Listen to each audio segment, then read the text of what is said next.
bye, bye, bye, bye, bye, bye, bye, bye, bye. Hello, Jody Raynsford. Hello, listener. Hello, David How you doing? Hellard. Hello, how are you? How are you? How is everything? Well, I think you can probably hear from my voice how things Oh are currently. no, look at you, look at you. You're not feeling very well. It's weird. I forgot what colds are like and things. You forget that you can get ill without COVID. Yeah, I know. How is it possible? What are these other illnesses that we've missed for such long? That variety of other illnesses that you got. You know, I long for a throat infection or something else. You know, you just don't get them anymore, do you? Yeah, it's so old school. It's so retro. Yeah, so I've just had a couple of days where I've been lying, and I think as well, when you're slightly ill with like a cold or whatever it may be, a sore throat, you get these physical pains, partly because you're not you lounge around all day in positions that you shouldn't be doing that all day. And so then you get these issues with being like, oh God, I'm really aching in my shoulder. Oh yeah, that would be because I've been lying on my bed on my side trying to do a laptop thing, and so you pick up all these other ailments as you go. But yeah, I'm all right. I've just been, brain fuzz has been the main thing. Really? And how do you think you've got it? Is it just is it mixing with other people, or how do people get infections now? How does it work? Like no one goes out anywhere. Everyone's stuck in their homes. How do people possibly get infections? Yeah, I mean, for me to say would be like, what? That's the thing. It's classic human. I could tell you how I caught it, and it would be complete conjecture, because how the hell would I know? But let's say it's because I went to City Hash, which I did. Well, you can catch all sorts of things at City Hash, and so you can. I'm just pleased it's this kind of. It's in lots of different ways. It's not a far worse disease. Yeah.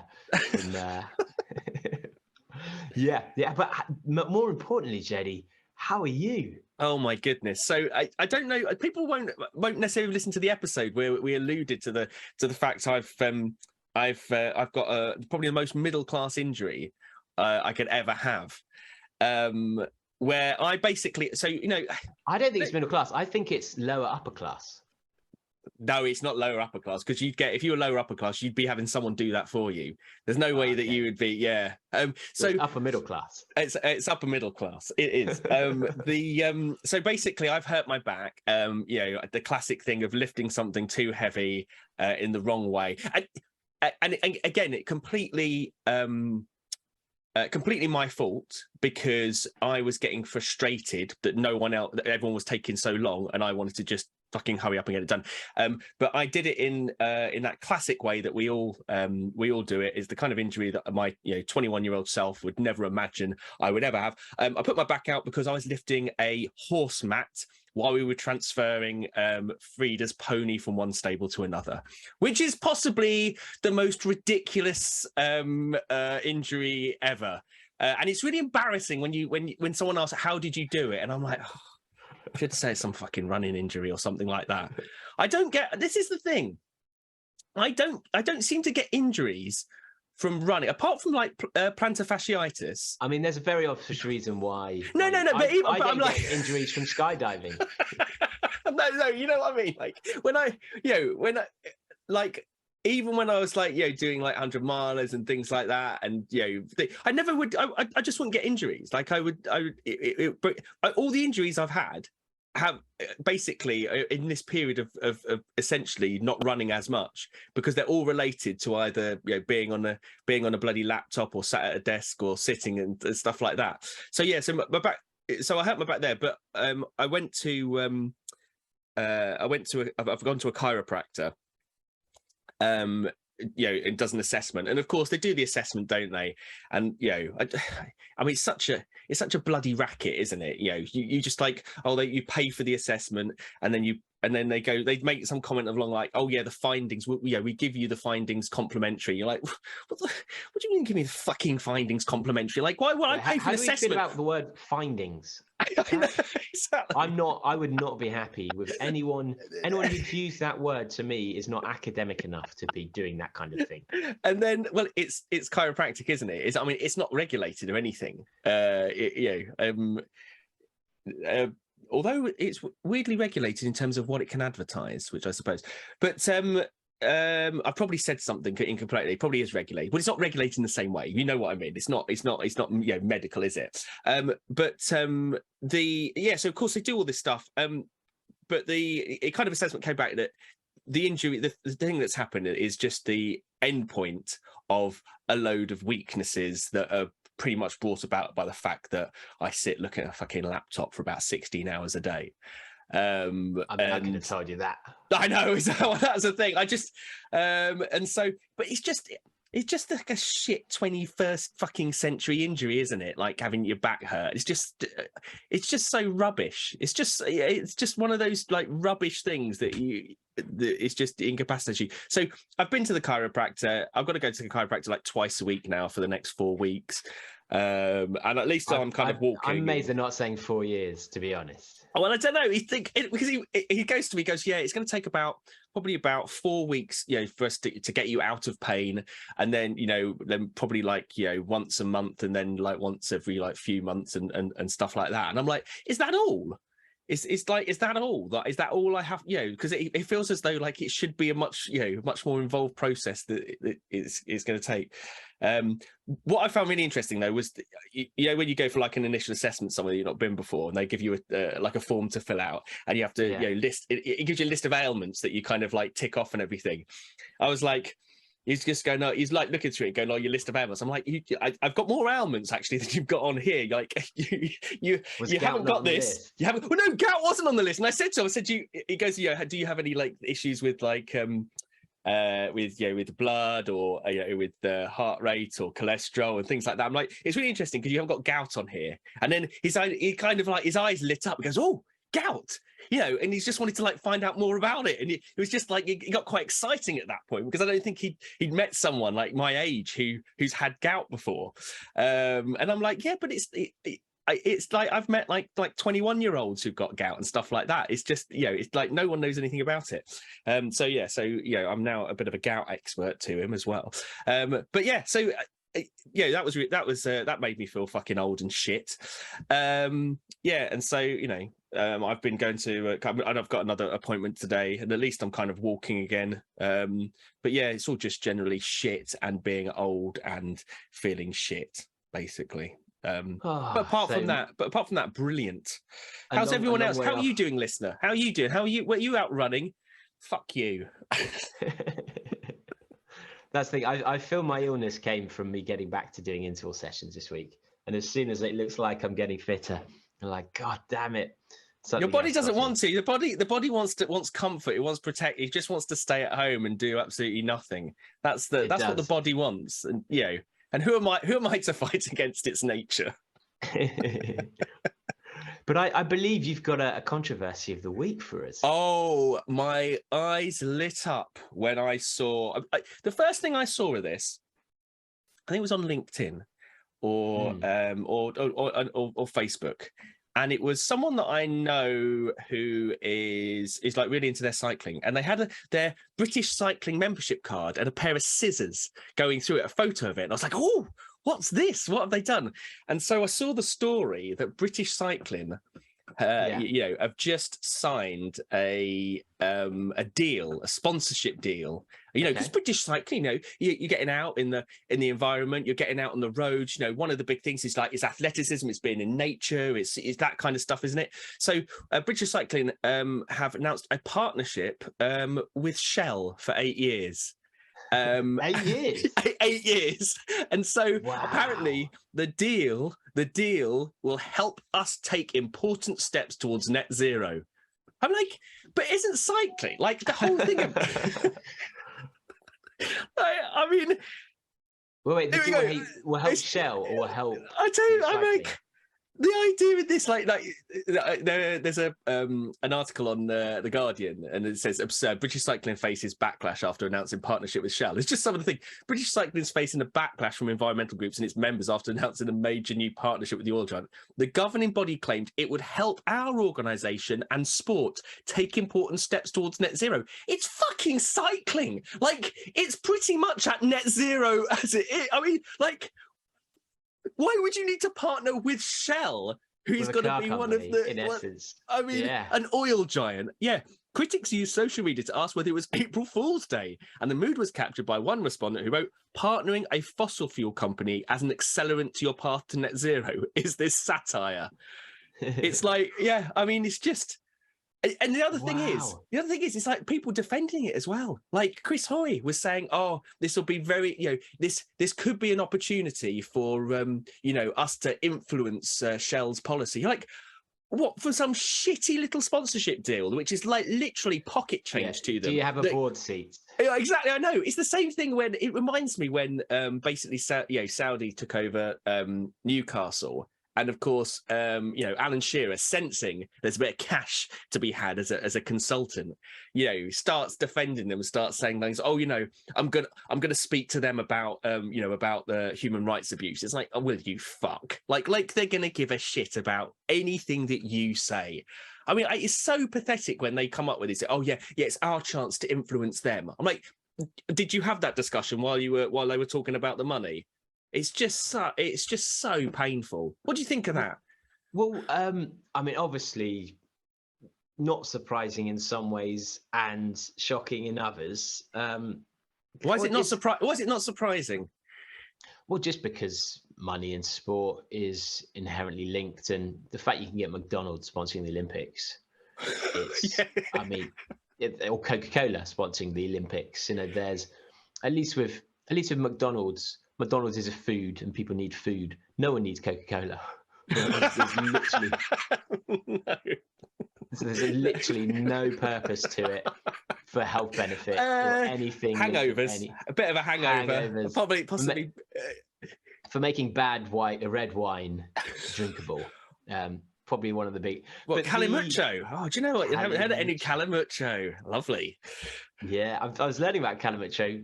I'm watching Travel Man while in bed feeling ill. Really? Do you know what? Calamucho. Have you ever had it? Yeah. Sarah Alonso from Golden Trails. She's from Basque region, so she's a Calamucho drinker, and she was getting she was under fire, I'd say, because Golden Trail is predominantly a French organisation. Yeah. And so the idea of putting Coca-Cola in red wine is sacrilegious. I mean, if you think this controversy is bad, try putting Coke in red wine with the French. Yeah, but it improves shit red wine. Oh, I mean, that's the thing. It improves all red wine, if you ask me. Imagine you get a Chateau Latour and then you start pouring like Coca-Cola into it. That would just be incredible. But I've completely lost my track. But yeah, I guess in some ways it's not I've almost given up on large organizations in sport being independent of morality, of having morality, or being independent of financial deviation as such. Can they not find someone else? I mean, is sponsorship so hard for British cycling that they have to go to Shell? I mean, why are they even having that discussion with them? I mean, it just defies belief. Maybe it's because of the whitewashing, they can elicit a high price because there's greater value to Shell to sponsor. Well, there's probably a couple of things. One of them, Shell are desperate to try and pretend they're not Shell. Yeah. And so they'll pay a higher price than a company just getting the branding of being associated with cycling. But secondly, it's independent of cycling, and so it doesn't block individual athletes or other cycling products or brands still being sponsors or partners. So actually, there's probably a benefit to both of them of having something that just doesn't conflict. But then what happens when individual athletes? This is the trouble when you force, because it is a moral decision really. And does that then mean what happens when individual cyclists don't want to be sponsored by Shell, which could very well happen? And because this is something I put in from before. Yeah. that I haven't talked about. Did you see Dan Lawson's post when he took part in the Team GB 24-hour champs? No, I didn't. So Dan Lawson, we obviously love, just because he's a wonderful person and like genuinely trying to save the world as well as being an incredible runner. So his Facebook post was excited to be traveling to with the talented men and women of Team GB to compete in the IAU European 24-hour champs. Team GB is sponsored by Nike, and they have a contract with them for quite a few more years. This year, I will also be racing in a pair of Nike secondhand trainers. So for one, basically, I'm Nike tied, is what he said. And if I'm wearing their kit, I feel a duty to speak out for the garment workers that actually make it, whose voice are rarely heard, and whose craftsmanship is even more rarely credited. So he then goes on to outline basically how little Nike pay their staff. He said over 2 years later, they are still owed, in July, 1,200 women garment workers who were making clothes for Nike suddenly lost their jobs. They're still owed $1.4 million in unpaid benefits and wages, and Nike continues to ignore them. So not only is he wearing secondhand Nike, so he doesn't have to buy their product, but also the environmental impact of buying a new pair of trainers when he's got trainers he wants already. He then comes out and just says, like, I'll wear their stuff, but I completely disagree with all these things. And he's got a great picture of the Nike swoosh that's used as like an upside down as an unhappy face saying "pay your workers" hashtag. And you've got to wonder whether in British cycling. So firstly, Dan Lawson, fair play, my man, absolutely fair play, for just coming out and just smashing. Well, that's full on in the face. That's how you do it, isn't it? I mean, you almost turn it against them. You turn it against, the fact that I've got this platform. I wasn't going to talk about Shell, but because Shell are our sponsors, I'm absolutely going to talk about them in a way that I wouldn't have done before. And actually, and so it kind of turns it on its head, and probably get more PR from that. Yeah, but the thing is, with, I mean, like something like Shell, it's like, what more can you say about them? Like, Shell are bad. Like, what? It's one of those things you go, oh, you're going to highlight. It's like the Saudi thing. I want to highlight human rights abuses. Like, everyone knows. Like, it's almost just become accepted now. It's just like these things are so bad, and me talking about it is, and that's the thing, isn't it? It gets to a point. It gets to a point where it's just that people you can keep highlighting it, but it takes people further up to just say no, we're not letting you do it. I don't know, it's not really hard, it's just fucking awful.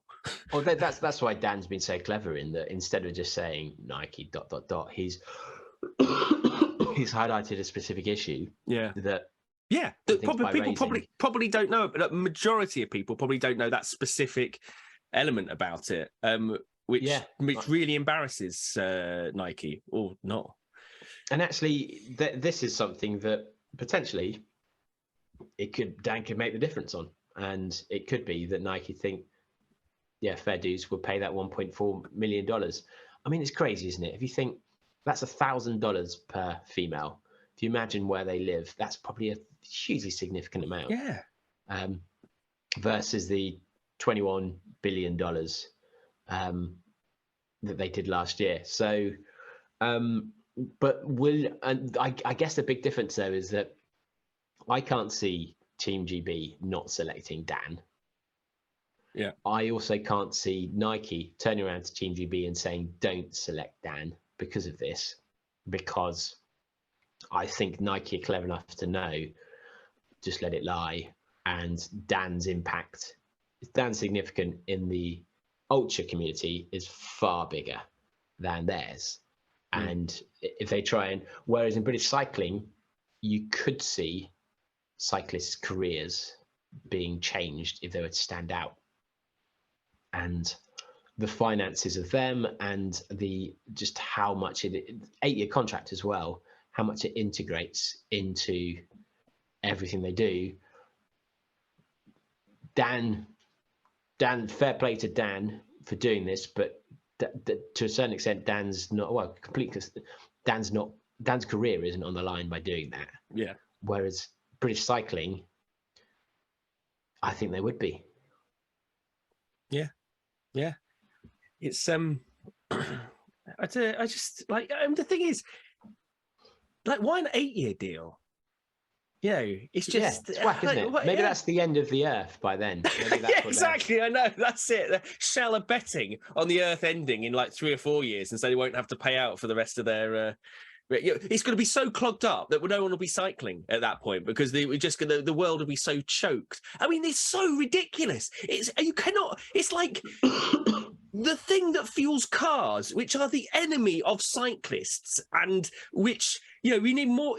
I mean, as I'm not anti-cyclist. I mean, it's that cycling is cheating. That's what we always say. But if anything, we need less cars and we need the roads more available to things that don't pollute, and so which tends to be cyclists. But just not around mid Sussex at weekends because it's fucking nightmare getting anywhere. But yeah, we generally like we need that, but this is just like flies in the face of that. It couldn't. I can't think of a pairing that is worse. It's like I just couldn't think. It's like Beyond Meat, like being sponsored by the fucking Butchers Association or something like that, or by some like horrific, like dairy or meat producer. It just the two things go against each other so much. Completely. Now, I've got to post another one that I thought was good, a little bit of controversy, but having clicked the link, I can no longer. In fact, it looks as if it's because I'm logged in as Caffeine Bullet. How do I change to me? There was a post to do with London Marathon. Yeah. And firstly, we recognition to the individual who led the London Marathon. I don't think we've talked about. Oh yeah, he copied you. I made out as though it was. He made out as though he was like the first person to do it or something. And every like do better what was like, calm down. Well, I don't think he thought he was the first. This has been done before. Like, come on. Like, no, what happens if he becomes known as the person that's done it just because it's most recent? I think that you need to get out there next year and reclaim the relevance of that. Well, the good thing is no one knows who he is, in the same way no one knows who I am. And so if I just say I'm the guy who led the London Marathon, everyone will think I'm that guy. So it's fine. So in some ways, I'm absorbing his kudos into my realm as such by me being like, yeah, this guy, and they were like, oh, I remember seeing that. That was brilliant. You need to trademark the phrase "the guy that led the London Marathon." You need to trademark it and just kill off that guy. Yeah, the domain name. That's just you need exactly. Make sure that no one ever takes that mantle again. Because right, so no one else sees this, but for the podcast, that is when you reach out to people for the first time, you lead with that. You're like, oh, and here's a picture of me leading the London Marathon. Yeah, that's true. And you always send them the video, don't you? And I do think that is the thing that people go, hey, wait a minute, this guy's quite funny. Yeah, I'll have a conversation. Yeah, that's true. It is. It's an important part. It's been an important part of actually getting the guests that you've managed to secure. So it is. It's valuable. It's valuable as a promotional tool for the podcast. Yeah, for sure. So screw you, buddy, if you've ruined it. Screw you, buddy. If so, I'll be back. I'll be back and give it another go, but maybe a different marathon. If it was, we want you both racing each other at the start of the ahead of the. No one expects that. No, he looked a bit too rapid, to be honest. Handicap, an age handicap. That's what you need. It could give you a head start. Yeah. But I found the post, which is this is by Scott in the Facebook group, and he said, so London have announced that they will accept non-binary entries. So he's wondering whether this will apply for Good for Age, which I'm assuming it can't do, right? No, won't.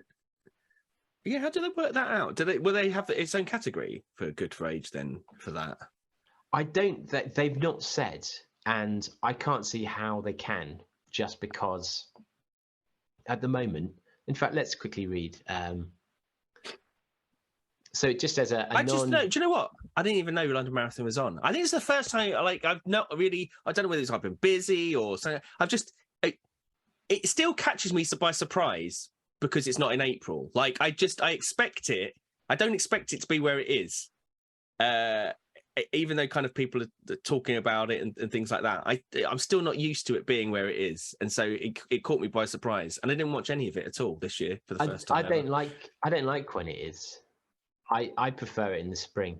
I'd much rather have and I'm not even racing it, but I'd much rather train in the spring. Come January come the week before Christmas, you start your training, and when it's dark and horrible outside, you train up to London Marathon. Whereas now you're like, oh God, I've got wedding season, I've got all these parties, Glastonbury, and I'm meant to be doing all this training for London. It just doesn't work for me. But anyway, so there's now 3 categories when you apply and when you enter, but it says the elite athlete races, plus the championship and the good for age categories will all operate under World Athletics rules, which will not offer a non-binary gender option.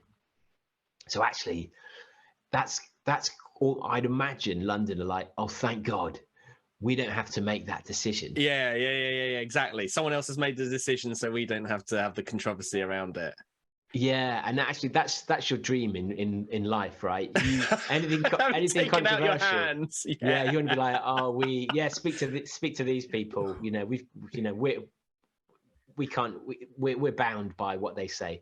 But so I guess that's less of a conversation piece than I was thinking it was, because a quick Google just resulted in that. So that would have been a lovely controvery where it would have been a lovely and sadly it's not. We're really disappointed that it's been resolved quite easily. But it won't not be controversial, will it? I mean, it'll be worth arguing over. Again, well, if they had it, that people would apply being dickheads and just say, I identify as non-binary, I'm now taking, because the issue would be they'd have to make the good for age time, I assume, the male time, because otherwise all men would just apply for it. Yeah. And so then is that discriminatory against? Don't we have this discussion every year about the discrepancy between the good for age male and the good for age female? I'm sure that this happens every year. Like what are good for age now? I can't remember good for age. I know the championship just because I had to look it up. But they're set to try and get a similar number of male and female. So actually, it's quite that's what it's worked out as, right?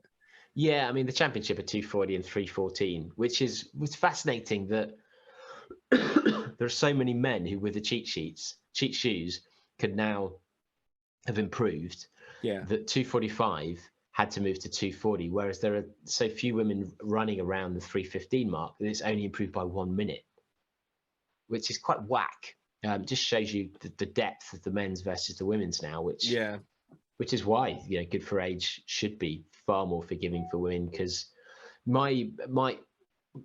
if you're a sporty female and from a random sport, say you play hockey, football, and you train well for a marathon, you'll probably be good for age. That's my, and I'm sure I'm going to get flack for this, but please give Hellard flack. If you have flack, this is where you're bringing it. We're on YouTube, so flack below in the Facebook group, flack on Twitter. We won't see it, but flack on Twitter as well. I mean, I won't see that, so I'm fine. No one will see it. Don't worry. Fine with that. But in my head, the good for age female has I think in the past been like 345, 350, which is it's reasonable. But I think if you were to take someone who is a high level athlete from a different sport and they train properly, they should achieve that kind of time. I know I definitely get flack, given that we get flack no matter what.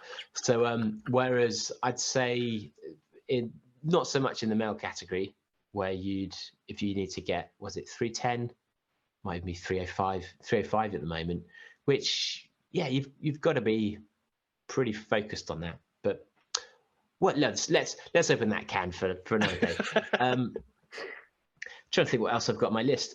The one thing we were going to talk about was quartz, but there's a couple of stories that kind of link into that. One of them is to do, and I'll use this as a way to tee up quartz for the future. Okay. So I don't know what quartz is or anything. Like you were briefly talking in terms of drug testing. We kind of mentioned that, but yeah. And the reason why I'm talking about quartz is because it was quite relevant to our Golden Trail trip across the States, and Golden Trail and UTMB, and also another athlete's been done. Another Kenyan athlete for Sierra Zanau, the winner actually, Mark Ngogo. But CJ Uja, who we would have mentioned in the past, who he was done for. He was done for doping as such, and lost the team their Tokyo silver relay medal. The good thing is, good and bad, he's been shown to be cleared of deliberately taking banned drugs. So he took a sports supplement, and unfortunately, that was contaminated. And this, so what do you think the impact of that is? On his, so he was banned for 2 years. How much difference do you think that's made? He's banned for 2 years. He was initially banned for 2 years. Yeah.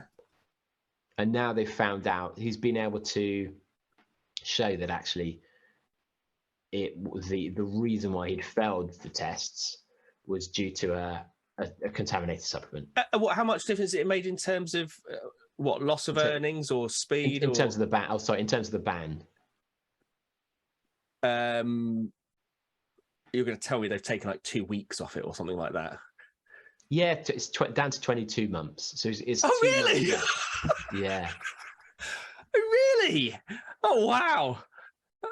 And I'd be interested to know. And actually, I think that may seem like not much, but it says he'll be free to compete again 5th of June 2023. So I do wonder whether that means actually, so he could return for the world champs in Hungary. So that's why I guess that difference is quite important, even though it's just 2 months. But yeah, good news and bad news, because I mean, hopefully this won't stain him now, like stain his name. And I've got huge sympathy for individuals who, I mean, that's the issue with taking a supplement, right? Any supplement, you're at risk. But I've just got huge sympathy for someone who is labelled a drug cheat and clearly hadn't intended to do that. And this I'll explain why this is really relevant to do with quartz, to do with individuals involved in, well, I won't say more than that. I'll have to explain it with full context. Yeah.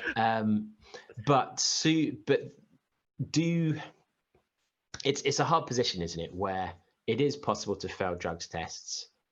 And the thing is that I wish they'd name the substance. They don't, do they? Do they not? I've never seen them name substance in the past. I think the only one I saw was maybe Alan Baxter. Was it Alan Baxter who was the skier, and he talked about the nasal spray, and they named the actual brand because it was relevant for Canada and for the UK. Actually had different ingredients, even though on the labeling. But they should. It annoys me that they don't actually say explicitly what the brand is, because this guy has, well, all of the 200-meter runs, the 100-meter relays, they've lost their medals. He's had his name dragged through the mud, and yet we still don't know what the product is. And to me, this product, like this company should not exist. If you have a product that isn't labeled properly and is contaminated, that's a recall. That's a recall issue. And you need to, you just can't get away with that. And the world needs to know what this product is, what this brand is, because it's had such a negative impact, and that surely will help. That will help with awareness of, because if it's something we've never heard of, or if it's something we have heard of, is quite relevant. And if it's something that people are thinking, oh wow, that's everywhere on Amazon, or oh, I've heard of that, then that kind of awareness is useful for athletes to understand. Look, this thing that you see everywhere is prevalent, actually could cost you your career. So I mean, I think it's definitely good news that I think someone is. I feel so much sympathy for someone who hasn't intentionally cheated. Who, can you imagine the shame you'd have of your teammates? Oh yeah, I can imagine that. It's just, it just must be awful. But the thing is, what I really struggle to understand is what, I mean, we talked about this in relation to Lance Armstrong. Like, how does it build up to a point where, you know, because I imagine what it sounds like is that people are on a whole cocktail of things. Like, you know, it seems like people on lots of different things for, you know, for injury prevention, for, you know, anything that may give them a disadvantage, you know, asthma, you know, just a whole range of things on a kind of a day-to-day basis. And so I just, what does it kind of look like on a, you know, as an athlete on a day when you're training, then you're taking some stuff, and then, you know, it feels as though there's just lots of opportunity to get shit wrong. Like, and so it's just, I think it's when you've not experienced it yourself, you've not been in the reality of what it's like being a professional athlete, and you are getting medical advice, and you know, from lots of different people as well. You don't just have, you know, it's not normally just like one doctor, is it? You're having other people, or maybe it is one doctor, and then it's all going through them. I like, what does it look like on a day-by-day basis in terms of the kind of medication they've been taking, how often they're taking the medication, you know, all these little things coming in. Because you'd be really, really, considering how like tight they seem to be on you know, testing in some territories, it feels like there's just so much opportunity for shit to go wrong because of an error somewhere, or because, you know, like for exactly that reason, like something wrong with the dosage, you know. And you can't, of course, you know, if you're taking like 5 or 6 different things in a day, you can't like independently verify each of those things. There has to be a huge element of trust that what you're being supplied with, it does the thing that it says. I mean, that's just like basic fucking like pharmaceuticals, isn't it? It's just, I think it's really difficult to understand from a perspective of someone that's not been in it, or doesn't, you know, or doesn't have to take those things. It's really, it makes it seem really black and white. Like, oh, people shouldn't take that stuff. Like, people, you know, shouldn't do that stuff. And even understand and publish, if they published all the times that it is found in something, that would really help people to understand what they need to be really careful of. Is it protein powders? Is it pre-workouts? Is it, you know, recovery drinks? What are the elements that, what are the products that you're more at risk of? Yeah. It's this weird thing, isn't it? It's like going like, this is bad, but we're not going to tell you what it is. You can't do this. You can't do this because we found this in something, but we're not going to say what it is. So you're like, well, like, I wonder if they're worried of being sued. I know, that's what I think. That's got to be the main thing behind it. That's got to be. It's got. What are the other reasons? Does anyone know? Is there a? It's amazing, like the quality of expertise in our group. I've just found. So it was a £10 supplement found on Amazon. Aha! Named Amazon supplement. Interesting. So I mean, I wouldn't trust anything that you buy off Amazon. A beta alanine supplement weeks before the Olympics, but it was contaminated with, wow, okay. And I mean, I say that they bought it off Amazon. Yeah. You say that as if that is surprising, or no? You said. I mean, is that? I mean, are these? how does it work as a professional athlete? Do you? I mean, like, we know how it works in Russia. You go into a room, someone injects you with a load of shit, and you don't know really what it is, but you just don't ask any questions, and that kind of thing happens. As a professional athlete, like, are you responsible for like buying your own shit and then administer it yourself? Is there any? Yeah, I mean that. How the fuck does that work? Who bought it off Amazon? Did he buy it off Amazon? Yeah. He bought it off. He just bought this thing, which is just. I mean, it's a pretty. I guess in lockdown, standard, amino acid powder, isn't it? It's like a. Yeah, and he was just saying in lockdown he was relying on Amazon a lot because I guess in the pandemic it was very different in how you interacted with training and all those things. So, well, I'll see if we can speak to CJ, because I'd love to I'd love to hear from him actually, just how it affects you, your mental state and your relationships with people, doubt of others, of whether they can trust you, all those things. It'd be really interesting to get his view on it. So I'll reach out to him and see if we can get him on just to hear all about it. But yeah, we sell on Amazon. I know what it takes to sell or not to sell. There aren't any quality checks, none at all. They just make sure that there's an image of your labeling that looks like it follows some rules in some categories, but no one's ever tested anything. So they're not interested. Yeah, no. Well, there we go. There's lots and lots of controversy. We're talking a lot about drugs. We're not about there's a lot about drugs and doping and shit recently, isn't there? And money and drugs. That's like been the subject of our like last few like bad stuffs or something. Yeah. And I just like to point out we want both of those. And if you think by having a discussion about Shell and greenwashing means that we are not up for being sponsored by Shell, that's not true. We want 2 million a year for 8 years. We are absolute hypocrites, and we will absolutely commit to not getting to net zero. I don't know. Are we net zero? I'm sure that the carbon footprint of this recording is probably the equivalent of probably driving around the M25 or something a few times in a diesel Land Rover or something. I'm sure that we're miles away from net zero.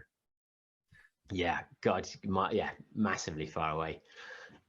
Now, have I fed back? We asked in the group about UTMB and the qualification required, and whether females who are traditionally more primary child carers. Yeah, we have discussed it.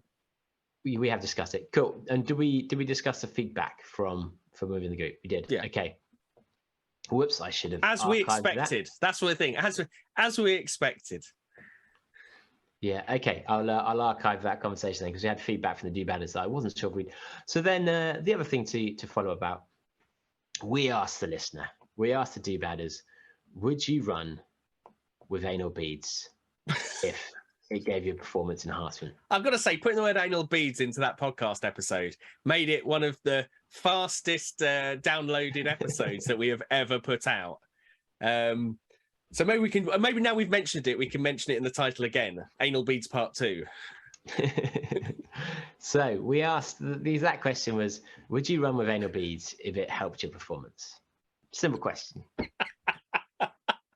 Someone was asking firstly whether we were infusing them with caffeine, which I think would work very well. Caffeine infused anal beads. I can actually see that being sold. It even sounds right. I think for racing though, the trouble is you don't really want caffeine at the start of your race. So in an ultra race or a marathon, that would then suggest you have to. That's the thing, isn't it? It goes, like as a suppository of some kind. It's gonna be quicker. Mind you, though, if you do need a burst of it quicker, that's the best way to do it. Yeah, true. Maybe towards the end of a race. I mean, how would you? If there was some kind of pair of shorts that allowed you to insert it just at the right moment, like you press some button and all of a sudden it would just insert an anal, a caffeine infused anal bead in at that point, that would be perfect. I think it'd be more the chairs that you get at aid stations. How how they'd be positioned. You could just have a sit down like, oh. But we've had, I mean, the feedback wasn't as it was to be wasn't expected, as saucy as we were hoping for. Well, Darren Clarkson said, from what he hears, anal beads always enhance performance. He has very thin bedroom walls. So he has very thin bedroom walls, right? Okay, thank God. Then where does he live there? Wait a minute. What was the implication there by having thin bedroom walls? Someone else next to him is using anal beads, or he uses anal beads, and what is the implication by his walls being? Where does where does he sleep? I think who's he sharing with? Please don't say his parents. He lives at home with his parents and children, indeed. But we've had quite a few people actually who, Neil Catley says they might actually help him stop shitting himself during the run. So actually could be double winning. Michael Holiday, just a firm yes. And then, firm yes. Yeah. And then Keith Crowhurst said, "I'll try them, sure, even if I'm slower." So, I mean, what I like about BBRs being a private group is that you can respond to those kind of things and no one can see. And then, of course, we read your name out on a podcast saying, "Yes, you'd have anal beads." Amazing. Yeah, and then Ian Gattich, I like the fact he was following up on the story to do with the chess player, and actually he was just wondering how exactly it would work, because in the case of the chess player, where I guess you've got 1 to 8 and then A to F, is it? If you then have to say which pieces move, so would you then have to like buzz potentially 6 times and then buzz 7 times as the first part of the move to then do the net? Like, is that, you're talking, he was just thinking, I think, in too great detail here Ian, about what the practicalities of relaying this information is. But it does seem as if someone is thinking about coming up with an anal bead assisted running product, I don't think there's a huge market there for you, which who could have predicted? But if there is, it'll be in our group. So feel free to reach out for sponsorship. We know who your pioneers are from the group. You can the early adopters of the anal bead, the caffeine infused anal bead solution. Exactly. Well, should we finish on anal beads? Nice way to end your weekend, to start your weekend. Lovely. And, we I'm just trying to think if there's a good question for us to ask in the group, but linked to Shell and there's got to be a whole bunch of really badly thought out sponsorship deals, like, because we talked about we've already talked about Parkrun and some of the ill-fated sponsorship deals as well. But there's got to be a bunch of others that people know about. So, like, that'd be interesting to know what other really poorly done or poorly thought out sponsorship deals, which kind of completely go against it, that may have even caused you to quit somewhere or boycott them or whatever. That would be good to know. Yeah, okay, that's a great question, actually. Have you ever boycotted a brand or a product or a team, or because of their sponsorship deals?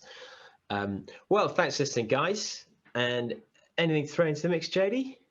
No, if you're not in the Facebook group already, head over to Facebook, type in Bad Boy Running Podcast, answer 3 questions and join the conversation. We have lots of merch stored at badboyrunning.com. And of course, if you're watching on YouTube, please click like, comment and share with an enemy or a friend. And if you fancy leaving a review, the keyword, I've got a new idea. The keyword to try and drop in context in a review is anal beads. Anal beads. But I think I quite like that idea. Each week we come up with a new phrase. I like that. I like you because you found a word that really helps us improve our rankings in terms of search. We'll certainly get a new audience. We'll get or maybe we won't. It seems. That's the thing. The Venn diagram. Talk about the Venn diagram between anal beads and Bad Boy Running listeners is just a circle. It's just a circle. It is indeed. Well, thanks for listening, guys. If you like this episode but you're still confused, go and listen to the A to Z of Bad Boy Running. It kind of talks you through all the madness of talks you through all the vocabulary you used to about 3 or 4 years ago. Indeed. Yeah, you'll be as up to date as well. Anyway, thanks, Jesse, guys, and we'll see you next time. See you later. Bye bye bye bye bye bye bye bye bye bye.